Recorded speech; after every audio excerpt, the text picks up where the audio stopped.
Les damos nuevamente la bienvenida. Continuando con nuestra agenda, vamos con las conferencias sobre negocios y sostenibilidad, parte 1, en la que participarán Juan Sebastián Echeverry, consultor senior en riesgo y resiliencia de AROP, Alejandro Sanabria, jefe de sostenibilidad de OPAIN, y Claudia Martínez, gerente general de IG Consultores. Y también John Jaires, vicepresidente de Grandes Clientes y Soluciones Energéticas de Vanti Gas Natural.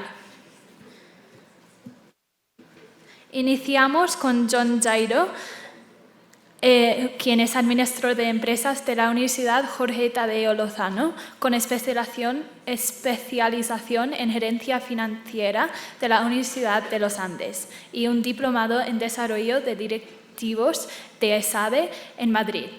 Cuenta con más de 18 años en la compañía, ha liderado áreas como administración, coordinación comercial y portafolio de inversión. También trabajó en control y planificación en Gas Natural México S.A. y fue Project Manager en España. También hablaremos con Alejandro Sanabria, actual jefe de sostenibilidad de OPAIN. Es administrador ambiental y especialista en salud ocupacional, con amplia experiencia en auditorías HSEQ y gestión de residuos en el sector aeroportuario. Desde 2014 ha liderado proyectos ambientales en el Aeropuerto El Dorado, logrando reconocimientos como el Airport Going Green y el Green Airport Recognition. Él nos dará una charla sobre aeropuertos más sostenibles. Adelante.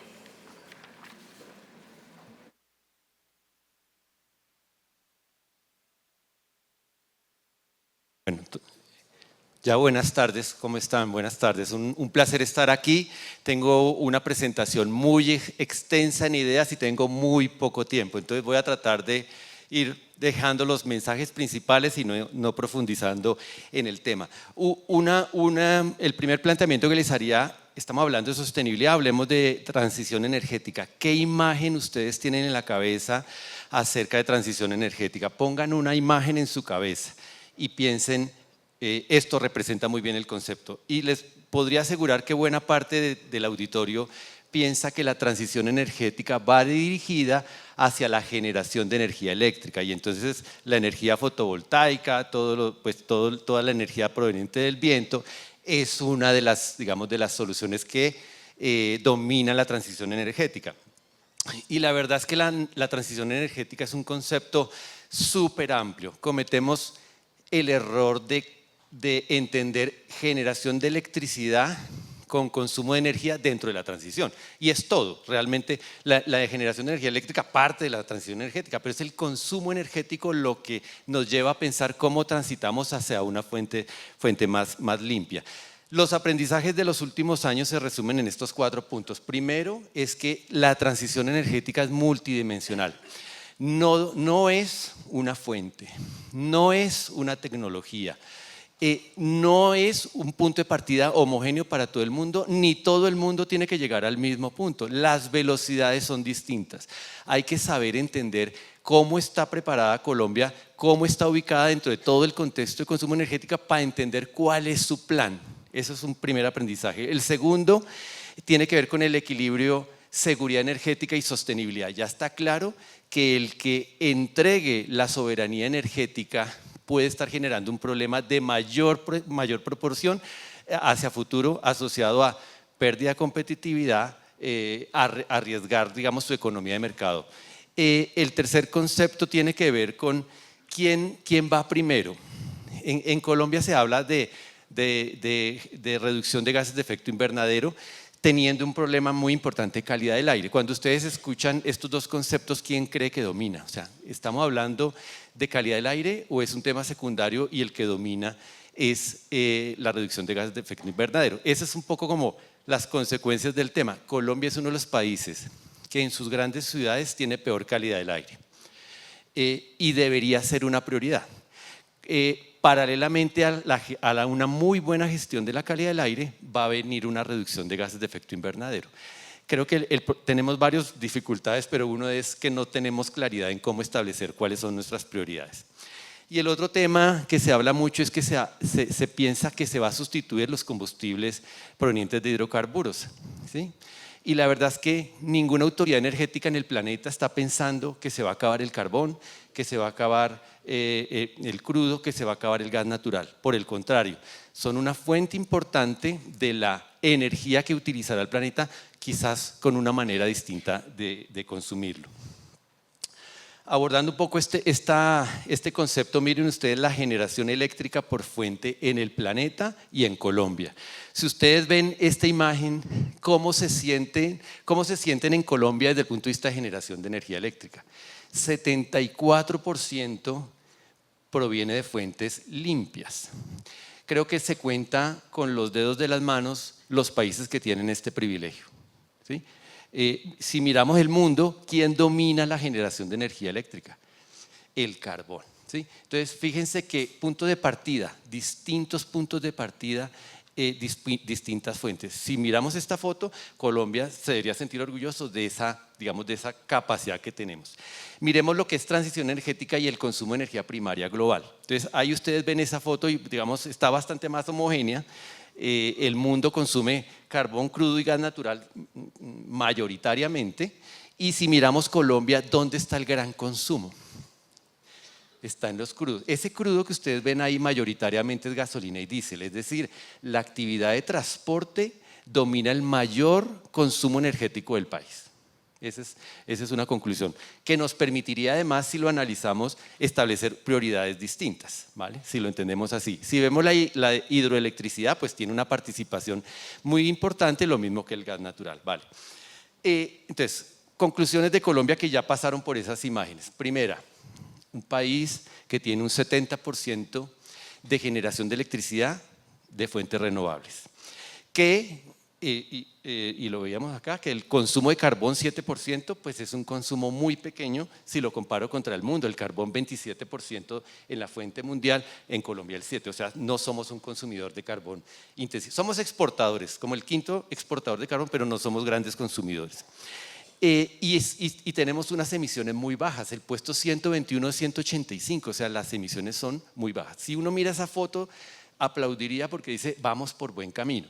Lo que no nos han contado o lo que no conocemos del todo es lo que está abajo, que es más pequeñito, y es, primero, tenemos un déficit de capacidad de generación muy grande. Mientras que en Colombia tenemos 346 kilovatios de capacidad instalada per cápita, el mundo en su promedio tiene 1072, es decir, que desde el punto de vista de resiliencia estamos muy débiles. El segundo es que el consumo per cápita de energía global en Colombia es 42 gigajulios año y el mundo 76, es decir, que el consumo de energía global en Colombia es muy bajo. Y si miramos el consumo de electricidad por año per cápita es 1.433 kilovatios hora, cuando el mundo consume 3.000, casi 3.500 kilovatios. Es decir, si uno mira los valores de abajo, entiende y comprende por qué Colombia es un país que está en pobreza o pobreza extrema de consumo de energía. Eso tiene una asociación con la pobreza global. Es un muy buen indicador que muestra que si hay un alto consumo de energía, hay una erradicación de la pobreza. En Colombia pasa lo contrario, muy bajo consumo de energía eléctrica. Y no quiere decir que vamos a la casa y todos a encender focos y a consumir. No, es la industria que está detrás que hace que el consumo per cápita sea alto o bajo. Que tengamos metros o no tengamos metros, que tengamos ciertos consumos intensivos en electricidad o no los tengamos. Esa es un poco como la naturaleza de ese indicador. Pasemos al gas.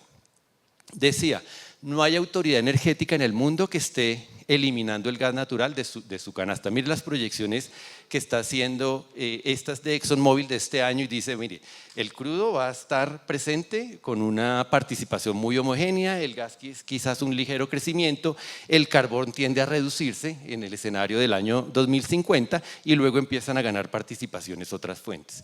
Si miramos esa misma previsión de consumo energético en Colombia, datos oficiales de la UME, pues estamos viendo que los derivados del petróleo empiezan a decrecer ligeramente, lo mismo que el carbón, y le dan paso al gas natural. Es decir, que la alternativa dentro de los escenarios de Colombia está precisamente el consumo de gas natural. Y hay gas natural en Colombia, y sobre todo ustedes ahora vienen con las noticias muy recientes de lo que ocurre con el gas natural en Colombia. Entonces, yo trato de resumirlo de la siguiente manera. Colombia tiene el privilegio de ser un país con gas. O sea, tenemos suficiente gas por décadas para soportar nuestra economía de mercado. El gas en la tierra no sale de manera natural, hay que invertir para sacarlo. Entonces, esta es una industria que requiere inversiones intensivas, todo el tiempo estar invirtiendo y sacando el recurso, cambiando pozos por otros y ir generando más producción. Si se suspende esa dinámica de inversión, esas consecuencias se pagan 6, 8, 10 años después. Y venimos varios gobiernos atrás, no el actual, sino varios gobiernos atrás, que no le estaban dando la misma importancia a la exploración como debe ser. Y eso es lo que está pasando ahora. No hicimos la tarea antes, pagamos las consecuencias ahora. De todas maneras, quédense con la imagen de las reservas. Las reservas probadas, campos existentes, para mí es como hagan el símil o la analogía de la liquidez. Ustedes en su bolsillo tienen un dinero, en su cuenta de ahorros otro dinero, eso es su liquidez. Esa es la liquidez de Colombia, 2.4 terapias cúbicos en campos existentes. Probables, posibles y contingentes casi llegan a 10 terapias cúbicos. Hay que hacer algo. Contingencias, hay una contingencia para resolver, para sacar ese recurso. Entonces ya son 3 veces la reserva existente. Y miren las perspectivas. Todo lo que es offshore, onshore, son 100 terapias cúbicos. Ese dato lo dice Naturgas, pero lo ha dicho el presidente de Ecopetrol actual, lo ha dicho el presidente de Ecopetrol anterior. O sea, es un dato cierto. Tenemos mucho gas. Lo que nos ha quedado, la tarea que no hemos hecho es saberlo explotar y colocarlo en el mercado a tiempo. ¿Se puede corregir? Sí, se puede corregir. ¿Qué se está haciendo actualmente para resolver eso? Lo primero, ustedes han escuchado, vamos a importar gas natural. Y es verdad, nos toca importar gas natural. En este momento tenemos una planta de importación que está destinada al sector termoeléctrico, que nos toca echar mano de ahí. Hay unos proyectos de ampliación para cubrir esos déficits de los primeros años. Es muy positivo pensar en una planta de integración, nos integra con el mundo, nos sirve de confiabilidad. En algún evento de algún campo puntual se puede importar gas y eso nos da seguridad energética. Hay 4 proyectos y de aquí saldrán 2 proyectos, están en estudio. Dije, SPEC es el que existe actualmente, ahí en azulito el número 1, y otros 3 que están en estudio. Y esta es la foto con todo lo que está pasando tanto en GNL, importación de gas natural, como en la tarea trazada que estamos haciendo hasta ahora. Y esa es la foto demanda de gas natural versus la distinta oferta. La declaración de producción son los campos existentes que están declinando, que tienen que ser sustituidos por otros y que no hicimos esa tarea a tiempo. Eso no es para asustarse, todos los campos decrecen su producción. El asunto es saber reponerlos a tiempo. Luego vienen unos incrementos de la planta SPEC que ya están en curso. Luego viene una planta de importación nueva de GNL, de las 3 que les mostraba, una de ellas será una realidad. Y luego viene la gran apuesta, que es el gas offshore, que vendrá en 2028-2029, que tiene una capacidad enorme. Entre lo que se ha dicho de los 2 campos son como toda la demanda del país. Entonces hay que hacer que esto apure para que sea capaz de cubrir la demanda. Entonces, esa es la foto, previsión. No nos va a hacer falta el gas. Quizás el año más difícil, 2026, pues nos toca, nos toca echar mano del GNL, los térmicos, para cubrir un cierto déficit puntual, pero gas natural va a haber para el futuro. Y con ese contexto, pues si ustedes miran el gas natural en nuestra matriz energética, ¿para dónde puede agarrar? Pues puede agarrar para sustituir crudo, que es el mayor consumo del país, inclusive tiene la oportunidad de algo sustituir consumo industrial de carbón. Esa es como la filosofía. Nosotros hemos hecho nuestra tarea desde el punto de vista de movilidad. Todo el transporte público masivo de Bogotá, logramos ya introducir un poco más de 2.100 vehículos activos. Cuando se hizo esa licitación y ganó, había una incertidumbre enorme, pero la verdad es que esto fue un proyecto exitoso. Bogotá tiene la flota a gas natural más grande de Latinoamérica y una de las más grandes del mundo. Entonces, es algo que demuestra que funciona. Ustedes ven afuera un vehículo liviano Dongfeng, que se está comercializando. Es todo un éxito y lo digo por lo siguiente, hace 2 meses empezó la comercialización y ya se vendieron, tenemos como cerca de 100 vehículos ya activos. Entonces hay un enorme volumen última milla de consumo en las ciudades que ahora se está ofreciendo. Es una sola marca, siempre he dicho que no hay nada más dinamizador que la envidia. En cuanto esté este vehículo floreciendo, llegan otras marcas, pero siempre debe haber un pionero. Y esta es la carga liviana. Y otras actividades en los segmentos industriales, sustitución de carbón. Esto es muy importante y creo que hemos hecho esa tarea muy bien. En los últimos 8 años hemos sustituido 9.960 MBTU día. La demanda industrial de Vanti es de 100.000 MBTU día, es el 10%, sustituir industria que consumían carbón a que ahora pasan a gas natural. Lo que no puede pasar es que se vuelvan a carbón, ¿sí? Estaríamos en un escenario de un gobierno que habla sobre reducción de emisiones y vamos a terminar en mayores emisiones en el consumo industrial, que eso no debería pasar.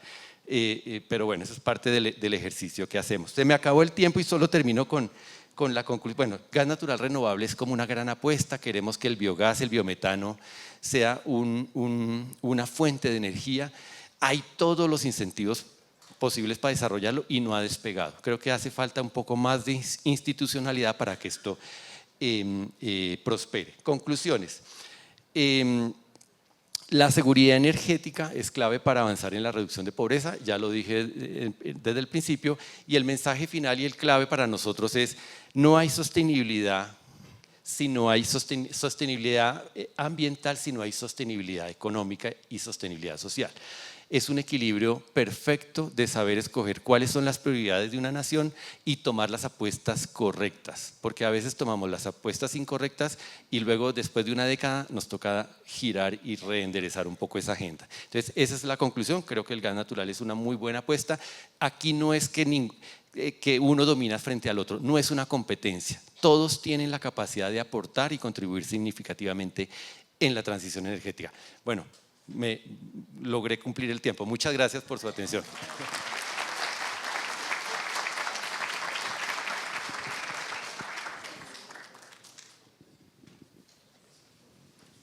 Muchas gracias, John Jairo.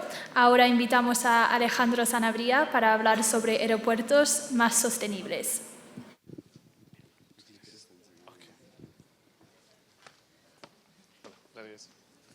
Buenas tardes a todos y todas. Un momento mientras avanzo la presentación.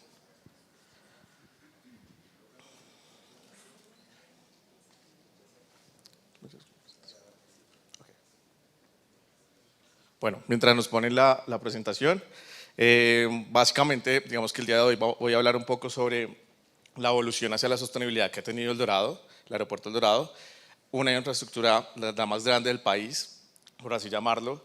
Y los voy a dejar con una foto arrancando que nos va a dar como nostalgia a todos, y es, si me permiten, casi, no me avanza, ya. ¿Quiénes se acuerdan de esta antigua terminal o transitaron por esta terminal? Levanten la mano. Yo creo que la mayoría alcanzamos alguna vez, ya sea niños o grandes, a cruzar por una terminal que tenía las primeras escaleras eléctricas que llegaron al país, y creo que las más angostas. Y así por los años, digamos que desde que entró Paín como concesionario del aeropuerto El Dorado, pues hemos hecho un esfuerzo en llevar esa terminal a esta terminal que ven a mi costado, bueno, al costado derecho de la imagen, a ser una referente en sostenibilidad. Y es que es no solo avanzar en infraestructura de la terminal, sino darle vida y corazón a la terminal aérea. ¿Y esto en qué consiste? En que el corazón que tiene la terminal hoy en día es sostenibilidad, a partir de una estrategia de sostenibilidad que nosotros denominamos Conectados con el Planeta.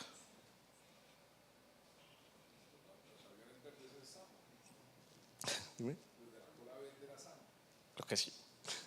Así, hasta allá no me acuerdo, pero sí. Bueno, ¿en qué consiste este corazón que decidimos darle a la estrategia de sostenibilidad o al aeropuerto El Dorado en sí? Básicamente en partir de las conexiones. Nosotros en el aeropuerto día a día presenciamos las conexiones dentro de nuestro dentro de nuestro diario vivir, pero también hay que entender que el aeropuerto no solamente conecta a las personas, también conecta historias, conecta vida, conecta transacciones. Y en ese orden hemos decidido que la sostenibilidad va a ser el eje transversal de toda la operación y de toda la organización que tiene hoy Opain con el Aeropuerto El Dorado. Para eso se definió una estrategia que tiene 4 pilares: conexiones regenerativas, conexiones más cercanas para la inclusión, conexiones transformadoras y conexiones con el planeta. Y aquí me gusta hablar un poco sobre cómo fue el mecanismo para llegar a esta estrategia. Y es que, en cierta medida, siempre que hablamos de sostenibilidad, por lo regular hablamos de que quien lidera la estrategia de sostenibilidad es la dirección de sostenibilidad, es la coordinación de sostenibilidad. Y aquí nos tocó hacer un cambio en el chip de la organización. Y es decir, que cada área tiene que asumir su aporte a la sostenibilidad.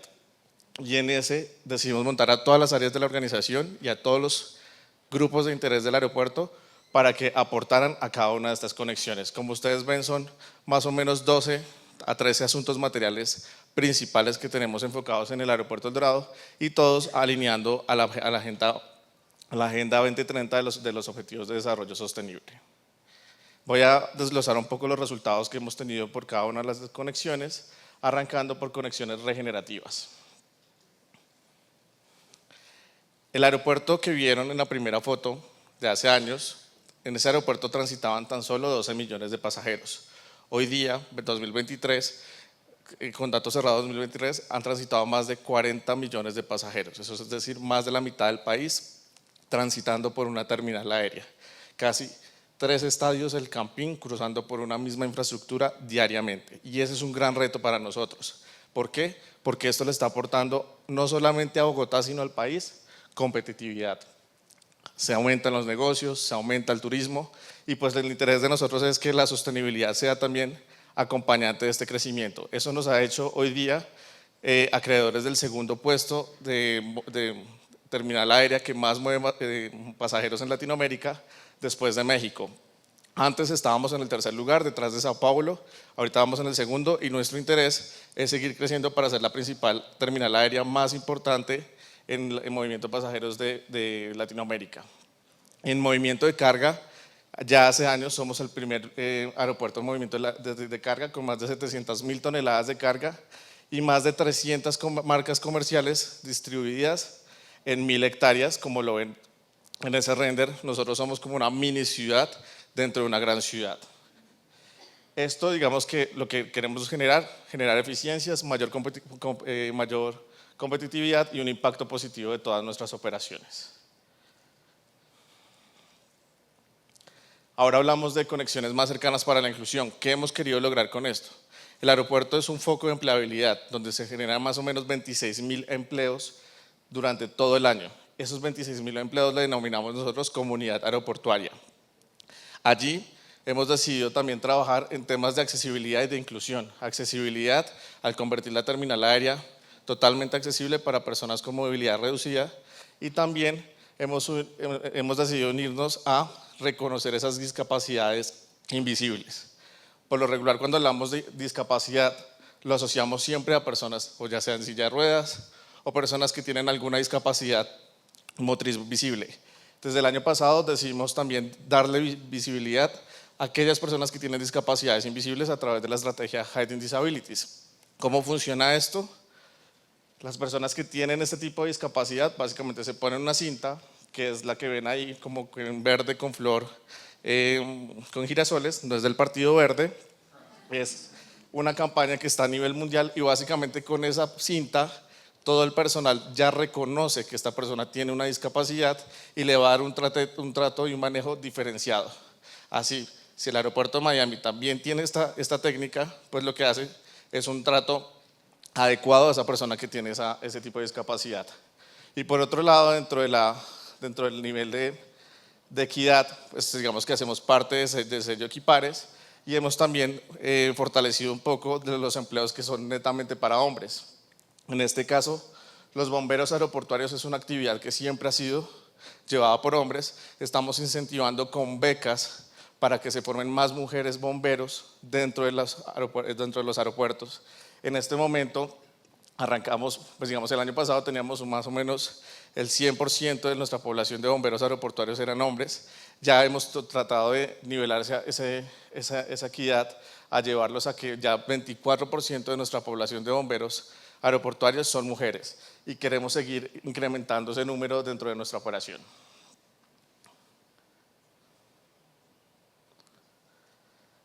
Asimismo, digamos que hablamos de conexiones transformadoras y es como el aeropuerto también tiene que empezar a empalmarse, a respirar y adaptarse a su comunidad. En este caso hemos decidido extender nuestras buenas prácticas de sostenibilidad a través de instalación de parques infantiles hechos con plástico reciclado por la misma comunidad, la instalación de paneles solares en colegios cercanos a la comunidad, pero no solamente es dar por dar, sino que estos colegios también tienen una responsabilidad y es incorporar una materia que hable de energías limpias, porque también digamos que el deber no es solo dar, sino también que haya un sistema de formación alrededor de cambiar un poco ese chip hacia la sostenibilidad. Hemos instalado 12 ecomuros, esos ecomuros básicamente lo que hacen es recoger agua lluvia para actividades de limpieza y los hemos dado tanto a colegios, universidades como alcaldías locales, sobre todo pues digamos que en esta época de racionamiento de Bogotá donde es tan importante el consumo racional del agua.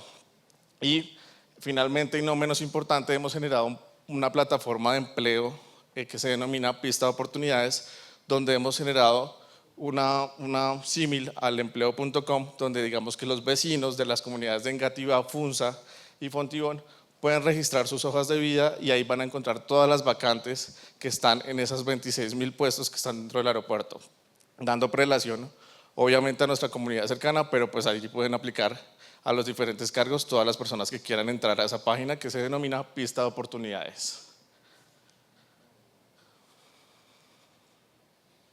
Ahora, digamos, hablando ya desde el componente de sostenibilidad ambiental, para el aeropuerto El Dorado hemos definido unas metas, en este caso 4 metas asociadas a lograr agua neutralidad, plástico neutralidad, y carbono neutralidad y biodiversidad neto positivo, entendiendo que la terminal pues debe ser un ecosistema vivo que debe ser más que una infraestructura que le aporte al país y que le aporte a su ecosistema y a la ciudad donde está ubicada.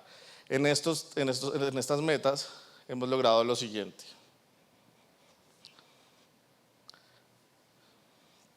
Voy a saltar esta porque ya el tiempo no me da. En agua neutralidad aprovechamos el 100% de aguas lluvias que caen sobre la cubierta de la terminal, utilizándolas en baños sanitarios y en actividades de limpieza de la misma terminal, siendo una de las actividades más críticas que consume agua la terminal. De igual forma tratamos el agua que pues digamos que está dentro de la ciudadela aeroportuaria, tratamos más de 1.200.000 metros cúbicos anuales. Esa agua se regresa al río Bogotá en buenas condiciones, tan buenas condiciones que a la altura donde está el río ayuda a descontaminar un poco las condiciones en que ya viene el río. En cuanto a economía circular y plástico neutral, pues somos una ciudadela donde transitan 40 millones de pasajeros, todos consumen agua, todos consumen energía y todos generan residuos. Hemos logrado llegar a un índice de aprovechamiento de residuos al 80% y estamos estructurando formas para que los residuos que lleguen al aeropuerto se reutilicen, se conviertan en nuevos materiales y se reutilicen dentro de la terminal. Por ejemplo, el plástico de difícil recuperación, como eran las bolsas de punto pago, o son las bolsas de punto pago, se están utilizando con un proyecto que se hizo con Ecopetrol para que se produzca asfalto modificado y las pistas y la calle 26 estén asfaltadas o se les haga mantenimiento con ese tipo de asfalto. En carbono neutralidad, como le decían ahorita, en alcance 1 y 2 llevamos una reducción del 78%, nos queda un reto gigante y es el alcance 3. Empezamos a medir hace 2 años y el 99% de nuestras emisiones son alcance 3, que están, digamos, dadas por aerolíneas. Y en este caso, pues digamos que a pesar de que hemos avanzado un montón con nuestra infraestructura como aeropuerto, nos queda todavía el reto de nuestro alcance 3, que en este caso serían pues las aerolíneas que están operando dentro del país. Y finalmente en biodiversidad, pues queremos lograr una biodiversidad neto positivo, es decir, que nuestra intervención frente a los ecosistemas estratégicos que estén alrededor, pues digamos generen valor. En este caso hemos implementado un bosque empresarial en la cuenca baja del río Bogotá, donde estamos ayudándole o aportando la recuperación del ecosistema del río Bogotá. Finalmente, ya para acabar, pues digamos que yo sí quería dejar como 2 reflexiones. Una, muchas veces pensamos que la sostenibilidad se construye a futuro y pensamos que el futuro es mañana. Y realmente las acciones del futuro se realizan hoy con cada decisión que se toman. Y segundo, siempre pensamos también que las infraestructuras son una carga para los ecosistemas. Y creo que hay que repensar esa idea en volver estas grandes infraestructuras en las oportunidades para empezar a contribuir a la sostenibilidad. Muchas veces nos vamos en contra o en oposición de grandes proyectos sin pensar que estos proyectos pueden generar más beneficios y más oportunidades para el país. Gracias. Ya.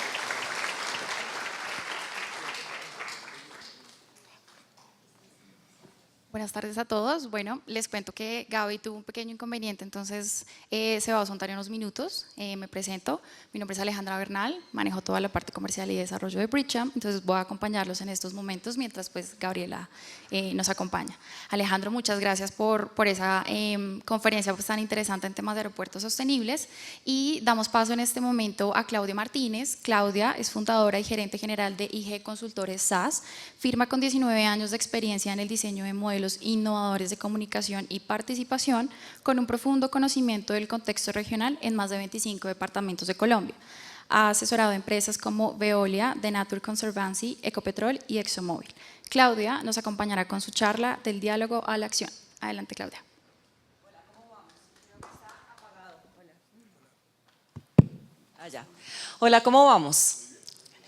Del diálogo a la acción. Yo les quiero contar que cuando estaba en la universidad escribí un artículo sobre cómo pasar de los sueños a la acción, del dicho al hecho. Y desde ahí he estado investigando cómo realmente este tipo de acciones pueden fundamentar lo que necesita en este momento el país. ¿Ustedes qué creen? ¿Que Colombia es un país abierto al diálogo? Levanten la mano para sí o no, para no. Para sí. Para sí, para sí, muy pocos, ¿verdad?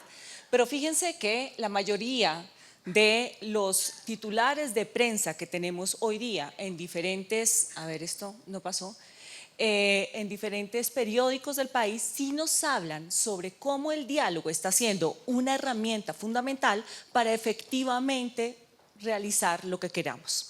Veamos entonces también algunas cifras. Según el Observatorio de Conflictividad Social, en 2023 la Defensoría participó en 244 diálogos, pero adicionalmente se presentaron más de 2.000 mesas de conflictividad que se manejaban, o manifestaciones que, como ustedes bien saben, en el país desembocan ¿en qué?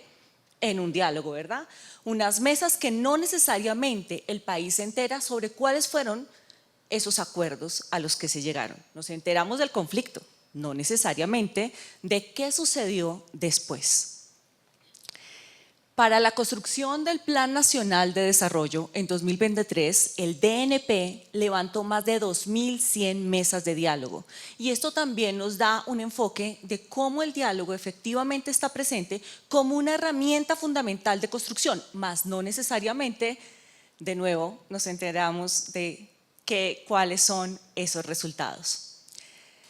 Les presento a la señora Elinor Ostrom. Ella es Premio Nobel de la Economía 2009, y ella tiene un libro que habla sobre la gestión de los recursos comunes y la acción colectiva. En un ejercicio que obviamente no es concluyente, busqué en Google Trends en 2024 cuántas búsquedas en Google se han hecho sobre diálogo, que es lo que ustedes ven en la gráfica azul, y cuántos han buscado acción colectiva, que como les digo no es un ejercicio concluyente, más sí indicativo, y cuántos acciones sociales, que es la línea roja y amarilla. Si se dan cuenta, la palabra diálogo fue mucho más buscada en Colombia que la palabra acción o ejercicio colectivo o ejercicio social. Esto nos da un indicativo. ¿Ustedes qué creen? Yo creo que lo primero es que llamamos diálogo a todo, y según la Fundación Berghoff hay una diferencia entre negociación, ¿cierto?, entre mediación y entre diálogo. Y cada una de estas tiene componentes distintos que nos llevan a resultados distintos y que dependiendo del proceso en el que estamos, lo requerimos. Fíjense que entre más estamos hacia la negociación, estamos más volcados hacia lo que son los resultados. Y si estamos más hacia el proceso de diálogo, estamos centrados en el proceso. Según la organización Berghoff, nos dice que aquí se da más prioridad hacia las relaciones y la participación. ¿Será que esto es así? Desde mi mirada y revisando un poco las mesas que se han desarrollado en el país, yo dirijo una organización que trabaja con muchísimas organizaciones petroleras y mineras en territorio, y parte de lo que veo es que muchas veces las mesas que se instalan trabajan hacia la viabilidad, porque debemos salir de este problema urgentemente, y desde esa perspectiva no necesariamente nos centramos en el diálogo, que es donde requerimos estar en sostenibilidad. Entonces, ¿el diálogo está generando acciones en Colombia? Yo les confieso que muchas veces algunas organizaciones y algunas comunidades se sienten en una bicicleta estática. No necesariamente estamos avanzando hacia lo que realmente queremos. Pero tenemos aquí un gran reto. Acuerdo de Escazú, el país dijo, sí, yo voy, ¿verdad? Y Acuerdo de Escazú nos está diciendo que para el acceso a la información y para la participación necesitamos los procesos de diálogo. Lo mismo nos dice el Marco Global de Biodiversidad, que es parte de lo que se va a discutir en Cali ahorita en la COP16, que todos hemos estado hablando durante la mañana sobre la COP16, ¿verdad? Y hay una meta en específico, la 22, garantizar la participación representativa, plena, equitativa, inclusiva y efectiva con perspectiva de género. Para eso, la herramienta es el diálogo. En los ODS, además de todo lo que se trabaja, evidentemente las alianzas para lograr objetivos, que es la 17, también lo tenemos como un eje principal, y el Acuerdo de París, fomenta el diálogo entre los países desarrollados y no desarrollados o en vía de desarrollo. Entonces, ¿cómo pasamos de un diálogo hacia la acción? Esto que vamos a ver acá es un proceso normal de cómo se diseña un diálogo, ¿verdad? Empezamos por una preparación, se definen los actores, hacemos una convocatoria, se fomenta la confianza, trabajamos una metodología que nos garantice que efectivamente vamos a llegar a ese resultado. Pero muchas veces se queda acá. Creo que aquí no puedo señalar, pero se va a quedar en los resultados. Y adivinen qué pasa. Las personas que fueron invitadas a ese diálogo, a ese proceso, no necesariamente están informadas de lo que pasa después. Yo hice 2100 mesas con muchas personas, estas personas sirvieron para recopilar insumos, pero no necesariamente estas personas se vincularon al proceso que sigue después. Desde mi mirada, cuando hay un proceso de este tipo, necesariamente necesitamos tener una planeación de cómo voy a involucrar a estas personas en el proceso que sigue después de levantar esa información. ¿Qué sigue? Esencial. Las propuestas, yo hablo de votación con software y ya les voy a decir por qué, y el diseño de un plan entendido por todos. ¿Por qué software? Ahorita María Paula nos hablaba de cómo la inteligencia artificial está efectivamente permeando cada una de las acciones de sostenibilidad que estamos haciendo, y la verdad es que sí. Hoy día tú no puedes gestionar stakeholders a través de un Excel. Hay herramientas muy poderosas que efectivamente sí te permiten tener una relación y una trazabilidad de a dónde quieres llegar. Por eso hablo de software y evidentemente de un diseño de un plan. Pero veamos cómo estos 3 puntos tienen 4 componentes relevantes que sí nos van a garantizar que haya un tránsito a ese proceso de diálogo mucho más participativo. Lo primero es tener un promotor que efectivamente entienda que el proceso empieza en una planeación y en una gestión, ¿verdad? Primero, dimensiones de control. Y esto está basado en el señor Paul Freire. Paul Freire tiene un libro muy importante acerca de la concientización ambiental y él nos habla de cómo es de relevante tener confianza, generar empoderamiento, que todos hablamos de empoderamiento, pero ¿cómo lo estamos haciendo? ¿Cómo las compañías lo hacen? ¿Cómo las comunidades están preparadas para que efectivamente esto suceda? Y obviamente la participación. Segundo, fortalecimiento de capacidades. Y aquí Paul Freire, y lo he revisado con muchos casos de éxito, sí se requiere un proceso de formación cuando tú estás haciendo un proceso de diálogo y un proceso de planificación en territorio. Porque eso te va a garantizar que las personas estén debidamente capacitadas para el rol que deben ejercer dentro de la acción que se ha diseñado. Y obviamente vamos a llegar a la gobernanza. Tercero, metas a corto, mediano y largo plazo que te permitan tener la posibilidad de visibilizar lo que efectivamente sí se ha logrado. Cuando una persona o cuando una comunidad dice, yo participé en este proceso, pero además veo que yo efectivamente sí estoy viéndome en esa película, en esa fotografía, eso empieza a tener una connotación absolutamente diferente. Y por último, consolidación de redes. ¿Qué piensan? ¿Que son las redes sociales? No. Bueno, para devolverme creo que es… Esta fotografía que ven acá es de un proyecto que nosotros estuvimos acompañando desde 2017 de una empresa que va a desarrollar un proyecto minero al lado de un ecosistema sensible. Lo que ustedes están viendo en la fotografía son personas de la comunidad que están presentando lo que ellos mismos están gestionando en algo que se llama una rendición de cuentas de comunidad y ellos mismos están diciendo cuánto dinero gestionaron, qué ejecutaron, sobre qué ejecutaron. Esto que ven acá solamente es una de las redes de 10 redes que había en todo este proceso con la comunidad. Por eso cuando yo hablo de redes hay un tema relevante. Sí hay unas redes de conocimiento, unas redes de trabajo y articulación y unas redes de amplificación. ¿Qué es amplificación? Todo el mundo hoy día maneja, todas las comunidades manejan muchas veces temas por redes sociales. La amplificación sí te ayuda de una manera inteligente y adecuada a lograr resultados para que todos estén informados de manera adecuada. ¿Esto qué va a garantizar? Que se facilite una acción coordinada. Y ya por último,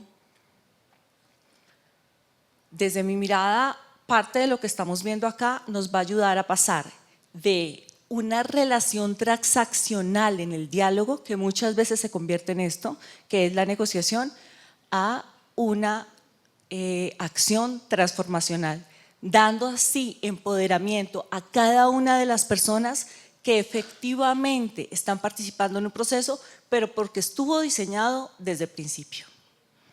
Muchas gracias. Gracias. Gracias, tan bella. Muchas gracias, Claudia. Para finalizar, le damos las palabras a Juan Sebastián Echeverry, líder de riesgo y resiliencia en Arup, Colombia. Juan es ingeniero civil y ambiental especializado en gestión de riesgo de desastres y adaptación climática. Ha coordinado estudios de consultoría para el BID y el Banco Mundial, enfocándose en la evaluación de riesgos ante diversas amenazas y escenarios de cambio climático. En Arup ha liderado evaluaciones de riesgos climáticos y desarrollado herramientas prácticas para la adaptación y resiliencia, trabajando tanto con el sector público como con el privado. Él nos dará la charla El camino hacia la infraestructura resiliente. Gracias. Y bueno, me imagino que por esa corta descripción que hicieron de mí, supongo que notarán que nos vamos a poner un poquito pesimistas al principio, espero pasar eso rápidamente. No sé si alguno de ustedes reconoce esta foto, es una historia para mí personal. Esto es Chía en el 2006, debido a una inundación del desbordamiento del río Frío. Yo vivía en una de estas casas en el centro de la foto, en un conjunto residencial. El agua llegó por todas partes, nos tapó hasta los pies, salía por el desagüe en el patio, salía por las alcantarillas de las calles alrededor. Como pueden ver, todas las calles alrededor están llenas de agua. Digamos que en términos de afectación a mi casa, afortunadamente no hubo, había un pequeño escalón en la entrada y el agua llegó justo hasta ese nivel.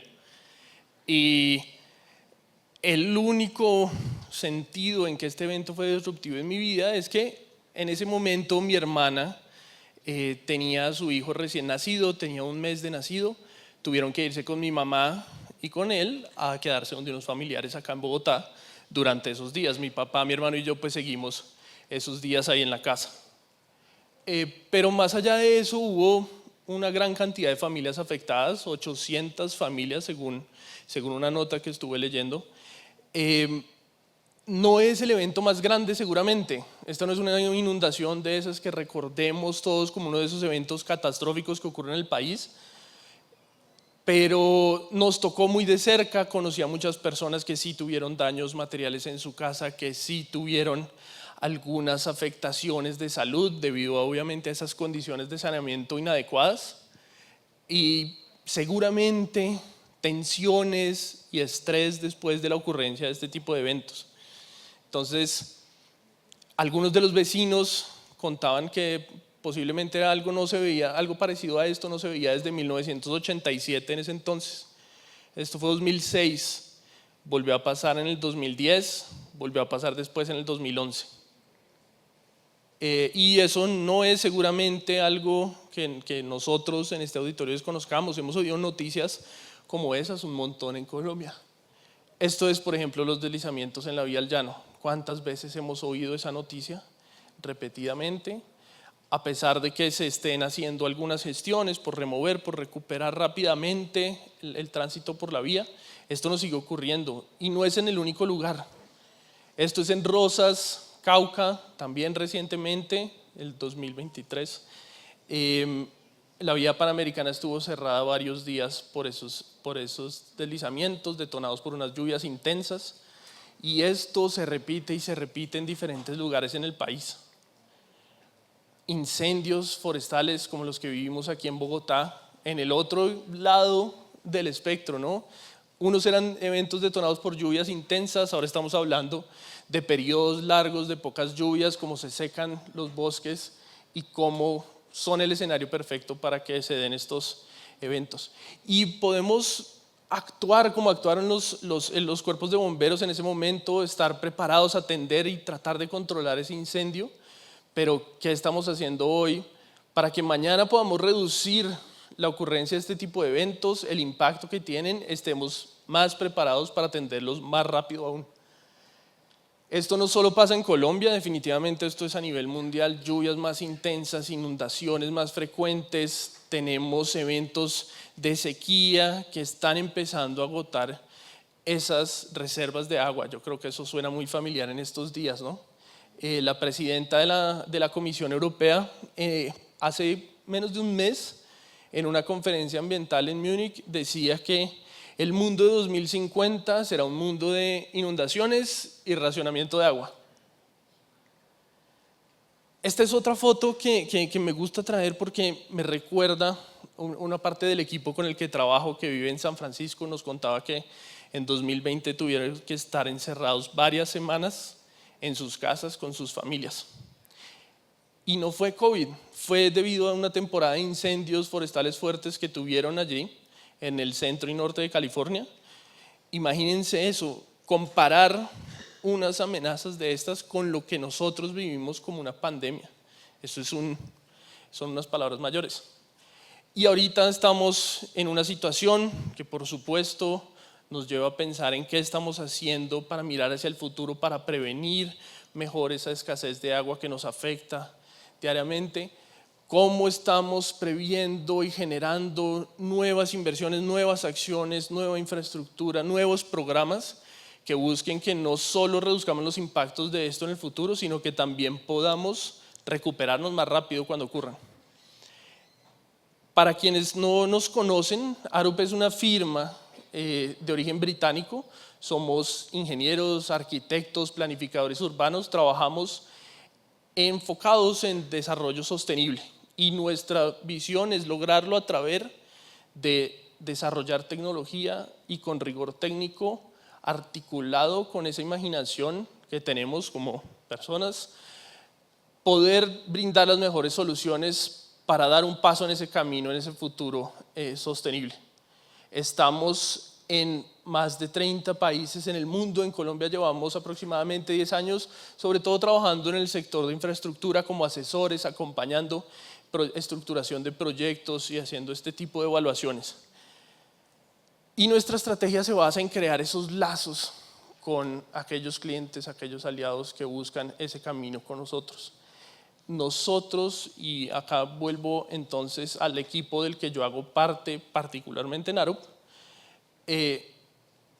usualmente lo que hacemos es simular los impactos de los eventos naturales, de los desastres naturales, sobre el ambiente construido, sobre la infraestructura y tratar de identificar, y por eso lo partimos en este camino a la resiliencia, es lo que llevamos a nuestros aliados, a nuestros clientes, para que podamos acompañarlos en identificar cuáles amenazas son las que se encuentran expuestos, qué tan frecuentes y qué tan severas son esas amenazas, pero no quedarnos allí. No nos sirve solamente conocer cuál es la profundidad de la inundación que yo espero en mi casa, sino también cuál es el daño que estoy esperando debido a que esa inundación ocurra y cada cuánto me va a ocurrir.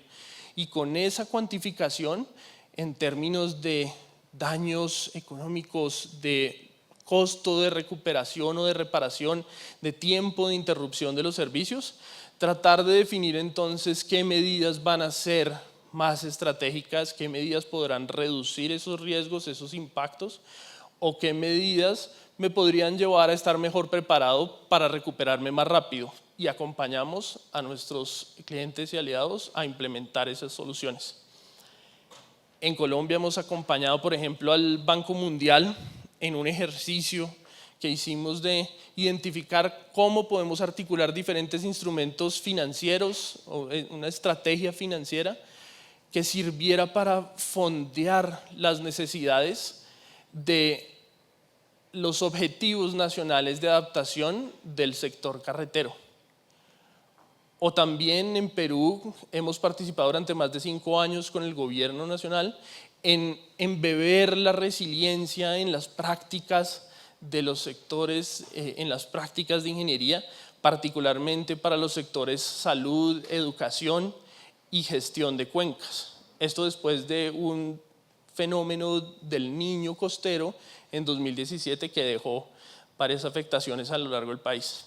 Pero también pensando más allá en el futuro de nuestro país, ¿cómo podemos entonces trazar ese camino de la resiliencia apoyándonos en analizar información, tomar mejores decisiones que busquen evaluar esos escenarios futuros, considerando no solo los impactos que generan sobre la infraestructura, sino también un poco más allá sobre el modelo de negocio, por ejemplo, de cómo garantizar la continuidad de negocio para los proyectos de generación eólica costa afuera, algo muy relevante para mirar hacia el futuro, o cómo garantizar que esta infraestructura tenga la durabilidad adecuada.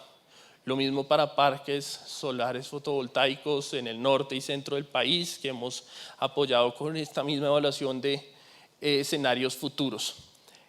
O cómo, por ejemplo, pensando un paso más allá en las iniciativas que se tienen a nivel de país, podemos apoyar al sector de la generación de energías alternativas como el hidrógeno verde, a dónde ubicarse mejor para aprovechar el mayor potencial, o cómo, si yo escojo esa ubicación, estoy o no exacerbando la condición de escasez de agua en regiones vulnerables en el país. Rápidamente, para cerrar, apoyamos también el sector portuario y marítimo y por supuesto que damos una mirada hacia cómo también estamos integrados no solo con la infraestructura, sino con el ambiente natural.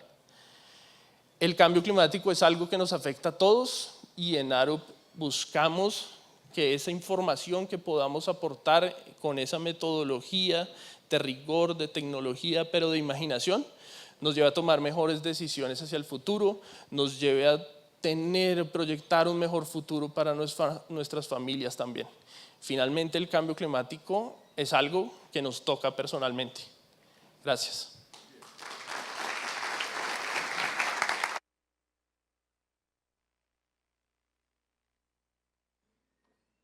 Muchas gracias, John Jairo, Alejandro, Claudia y Juan Sebastián, por su participación. Creo que hablo por todos cuando digo que hemos aprendido mucho. A continuación, vamos con la conferencia «Cómo y por qué invertir en soluciones naturales del clima», por parte de Juan Camilo Guerra. Juan Camilo es socio de ERM Colombia y líder de sostenibilidad corporativa y cambio climático. Es ingeniero ambiental y sanitario con una maestría en gerencia ambiental de la Universidad de los Andes. Cuenta con más de 13 años de experiencia en sectores como hidrocarburos, minería y energía. Ha liderado proyectos en sostenibilidad, gestión del cambio climático y eficiencia de recursos, implementando herramientas digitales y trabajando en divulgación de aspectos ESG, bajo estándares internacionales. Ahora invito al escenario a Juan Camilo para su conferencia. Muchas gracias. Bueno, buenas tardes a todos. Qué emocionante estar en estos tipos de espacios donde se reconoce que la sostenibilidad es una oportunidad de generar valor. Este espacio de reconocimiento de diferentes proyectos, iniciativas, emprendimientos, donde se demuestra que la sostenibilidad es una oportunidad para las organizaciones de creación de valor. Y en línea con eso, este espacio en el que voy a tener la oportunidad de participar, voy a contarles sobre cierto tipo de proyectos e iniciativas que se denominan las soluciones climáticas naturales, cómo este tipo de proyectos aportan a la generación de valor en las organizaciones y cómo desde ERM tenemos una visión que aporta y apoya a los negocios, a los inversionistas, a las compañías, de poder participar en este tipo de iniciativas. En línea con esto, parte del mensaje, y antes de empezar a hablar sobre la base bajo la cual construí esta presentación. Esta presentación se desarrolló teniendo en cuenta una guía que ERM, junto a su Instituto de Sostenibilidad, que es nuestro tanque de pensamiento, así como con el Consejo Mundial Empresarial para el Desarrollo Sostenible, construimos una guía para ayudar en el camino y en la toma de decisiones de por qué invertir y cómo invertir en este tipo de soluciones climáticas naturales. Pero antes de entrar en detalle y contarles sobre la guía, los pasos, aquellos elementos que son relevantes para el logro de este tipo de proyectos y la generación de valor, es importante que tengamos un contexto sobre las soluciones climáticas naturales.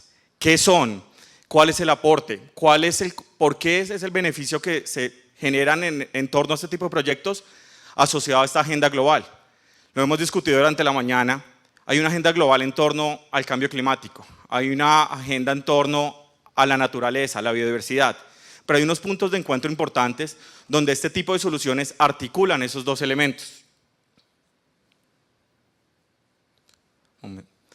Muy rápido, ¿qué son estas soluciones climáticas naturales? Son esos proyectos que buscan la protección, la gestión de la biodiversidad, pero con un componente en torno al cambio climático, que permiten capturar, almacenar, reducir la gestión climática.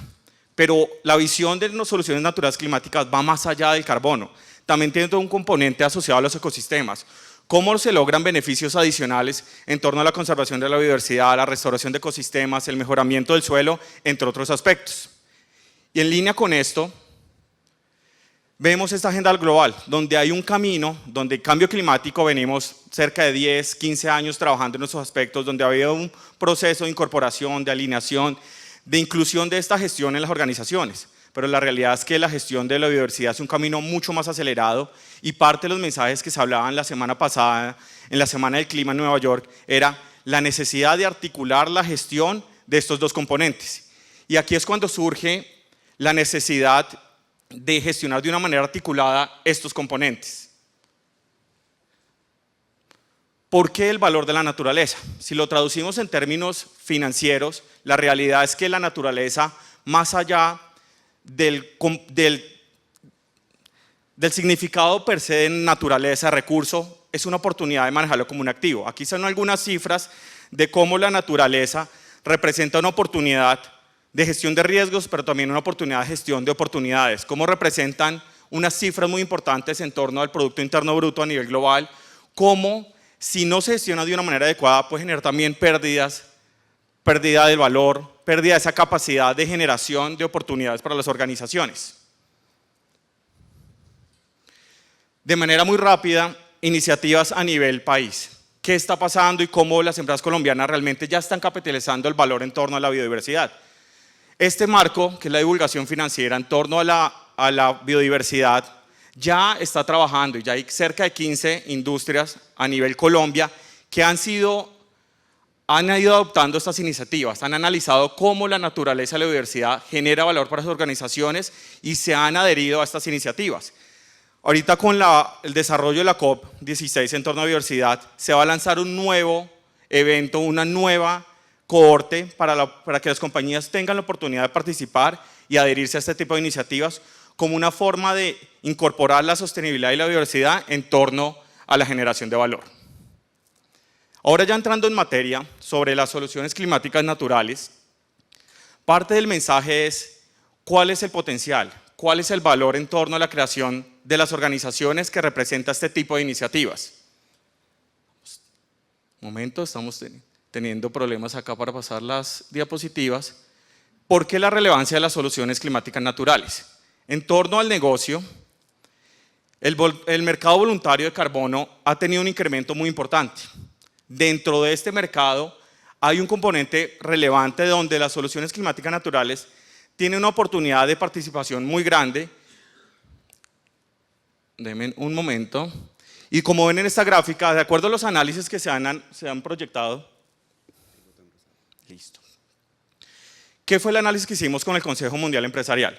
En el mercado voluntario, donde hay cerca de miles de millones de toneladas que se pueden reducir en torno al cambio climático, la barra azul representa la oportunidad de cómo las soluciones climáticas pueden tener una participación, lo que representa un crecimiento, una oportunidad para las organizaciones de invertir y tener participación en este tipo de proyectos. Sin embargo, el desarrollo de estas oportunidades, el desarrollo de estos proyectos tiene una serie de retos, una serie de complejidades, que van desde aspectos como son la geopolítica, el mercado, aspectos como son la sostenibilidad, la reputación en torno al desarrollo de este tipo de proyectos. ¿Qué pasa entre los países que participan en este tipo de transacciones? ¿Qué pasa con la volatilidad del precio de este tipo de iniciativas? ¿Cómo el cambio climático afecta al desarrollo de este tipo de proyectos? ¿Cómo los procesos de divulgación, de comunicación, de relacionamiento con grupos de interés puede o no afectar de manera positiva o negativa la reputación? Y estos son algunos datos de la realidad de proyectos en torno al mercado de carbono, en torno a soluciones climáticas en Colombia, donde hay un potencial, muchas áreas que pueden participar en estos aspectos. Sin embargo, debido a la materialización de temas negativos en torno al desarrollo de estos proyectos, la realidad es que hemos tenido, acá resaltamos 4 tipos de problemas. Bonos calientes, donde después de analizarlos se encontró que las estimaciones no eran correctas y de acuerdo a la realidad de los proyectos. Había conflicto de interés entre los desarrolladores, entre las partes involucradas en este tipo de proyectos, así como bajos beneficios para las comunidades o doble contabilidad. Entonces ahí nos damos cuenta que si bien es una oportunidad el desarrollo de este tipo de soluciones, hay unos retos y si no se hacen de manera correcta, se generan la depreciación del valor.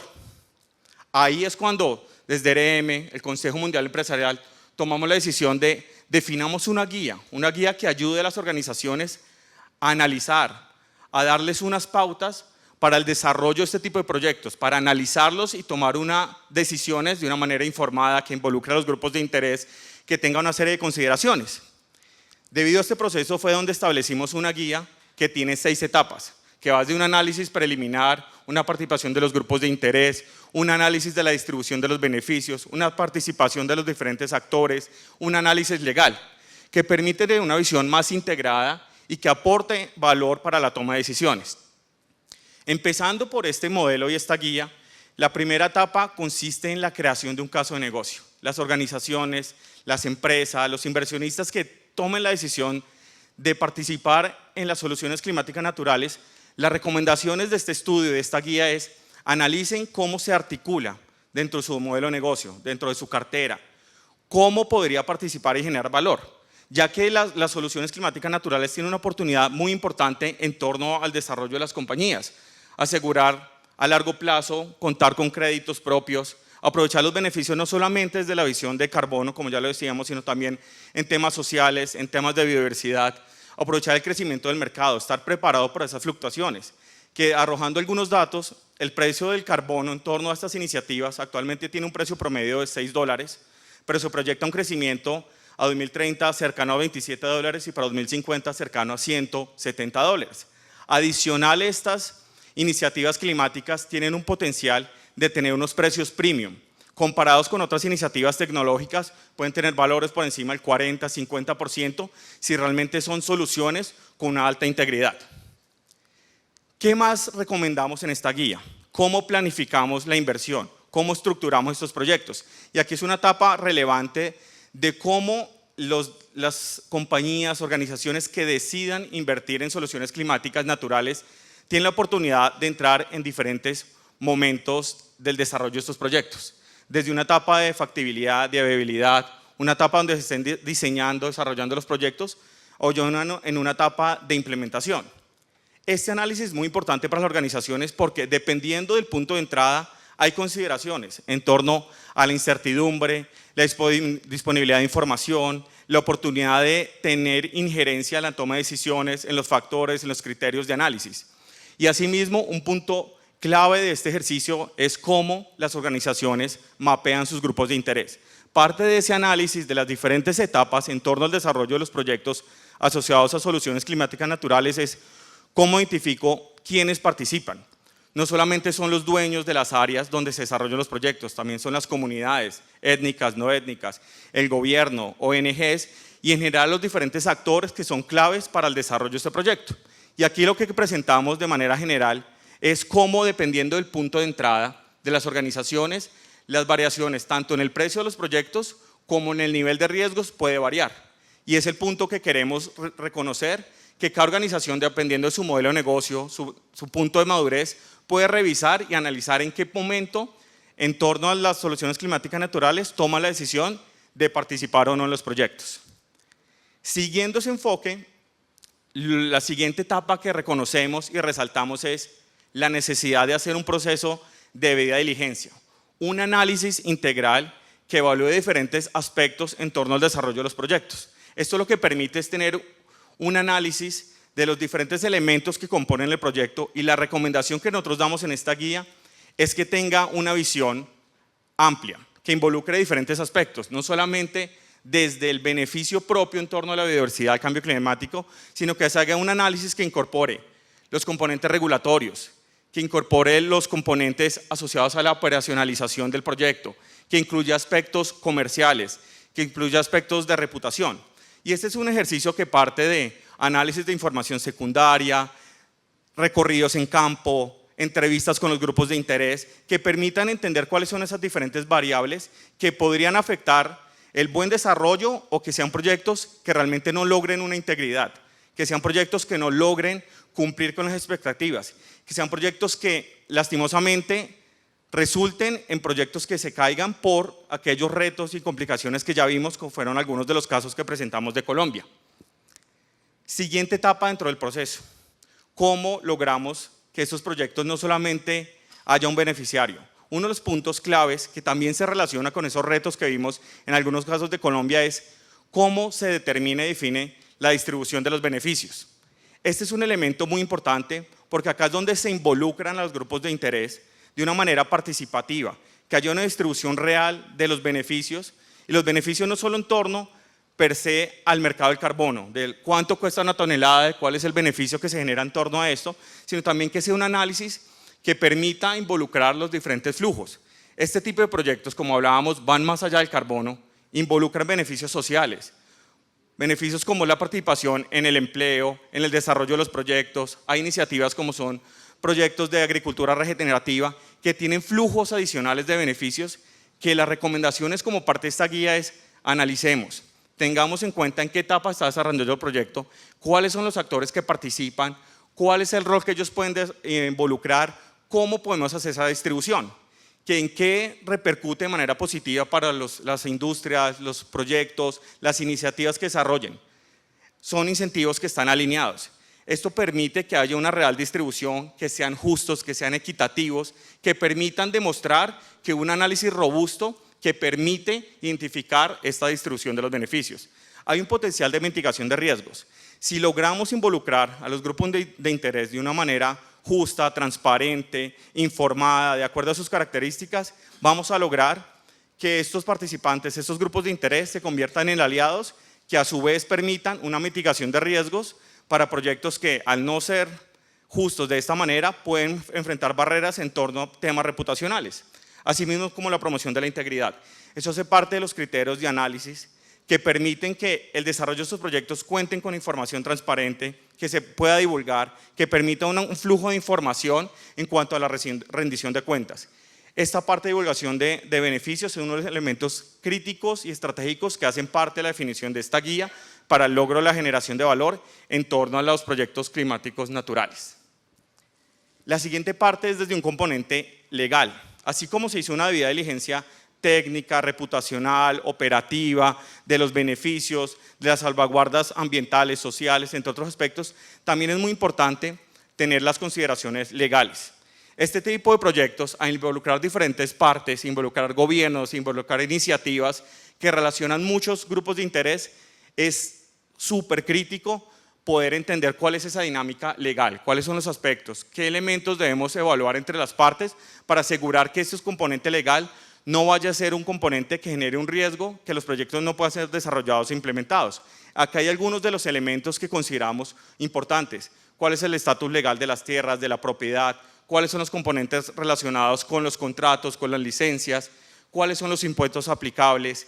¿Qué consideraciones en torno a los grupos de interés como son las comunidades étnicas, los pueblos indígenas, que para el caso colombiano sabemos que es uno de los grupos más importantes que debemos tener en cuenta el desarrollo de estos tipos de proyectos? Entonces acá el mensaje es, parte de este proceso es la revisión legal. Es crucial poder involucrar a este tipo de análisis dentro del desarrollo de la toma de decisiones en torno a los proyectos de soluciones climáticas naturales. Siguiendo con este proceso, la parte final corresponde a la medición, los resultados. Lo que no podamos medir es muy difícil gestionarlo.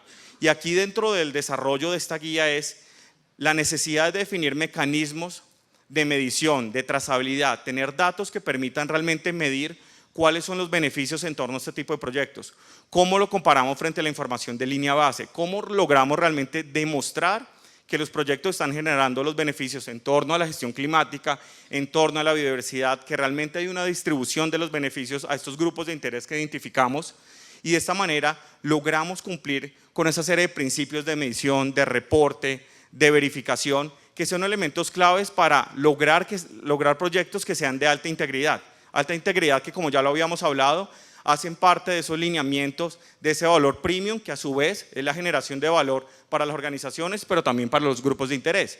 Y este punto de medición, de validación de los resultados es donde también se articula mucho con el componente de tecnología. Aquí hay una oportunidad muy grande de cómo involucramos inteligencia artificial, la utilización de software de análisis, la utilización de imágenes satelitales. Todo ese tipo de herramientas son aspectos y herramientas de soporte que apalancan este tipo de análisis, que permite que este tipo de proyectos de soluciones climáticas naturales puedan estar apalancados por ese tipo de tecnologías y de esta manera tener una mejor trazabilidad que al final va a repercutir en esa integridad alta para el desarrollo de este tipo de proyectos. Y ya cerca, para finalizar, esto es una realidad. Parte de la aplicación de este tipo de guías, ya sea de una de las etapas, todas las etapas, con el Consejo Mundial Empresarial hemos hecho un análisis de proyectos que han seguido estas pautas, que han involucrado este tipo de análisis, los grupos de interés, el análisis de datos, un proceso robusto de análisis, la participación en las diferentes etapas. Acá son resultados que se consolidan en unos informes de soluciones climáticas en acción, donde hay diferentes proyectos a nivel global que demuestran que los proyectos que siguen este tipo de lineamientos realmente están generando valor para las organizaciones, pero también valor en torno al cambio climático, a la biodiversidad. Y aquí hay algunas cifras sobre temas de emisiones que se han evitado, más de 86 millones, emisiones removidas, especies en algún estado crítico que se han protegido, generación de empleo, de trabajo para los grupos de interés que participan, la mejora en las condiciones de vida de millones de personas, la restauración de múltiples ecosistemas, de múltiples áreas. Y parte de estos resultados, de hecho, hay un caso en Colombia, que es el proyecto Vida Manglar, en torno a proyectos de captura que se denominan de carbono azul. A través de la capacidad de captura de carbono de estos ecosistemas de manglar, este es uno de los proyectos que hace parte de la medición de estos resultados, lo que demuestra que sí, un ejercicio robusto de definición de proyectos de naturales climáticos pueden lograr resultados positivos que generan beneficio para las organizaciones. Y ya para finalizar, es un mensaje de preguntas. Ustedes como organizaciones líderes, como actores que están pensando en la sostenibilidad, cómo se genera valor, dejamos estas preguntas finales de cómo desde mi organización puedo responder a estas presiones de los inversionistas, de los reguladores en torno a la naturaleza, al cambio climático, a la biodiversidad, cómo los proyectos que realizo realmente generan beneficios desde una visión integral, cómo puedo adaptar mi cadena de valor a esta exposición de riesgos y cómo podemos convertirlos en oportunidades y finalmente cómo desde mi organización puedo entrar en estas oportunidades relacionadas con las soluciones climáticas naturales. Ahí la invitación es, si bien hoy hicimos un barrido muy rápido por una guía que permite definir cómo analizar, cómo participar en este tipo de iniciativas, es un proceso de aprendizaje, de revisión, de mirar las experiencias, de analizar el nivel de madurez en que me encuentro en cada organización para que cada uno de ustedes tome la decisión, revisen y se den la oportunidad de involucrar las soluciones climáticas naturales como parte de estas iniciativas y oportunidades que tienen para incorporar la naturaleza y el cambio climático dentro de la gestión de las organizaciones con una visión de creación de valor. Muchísimas gracias.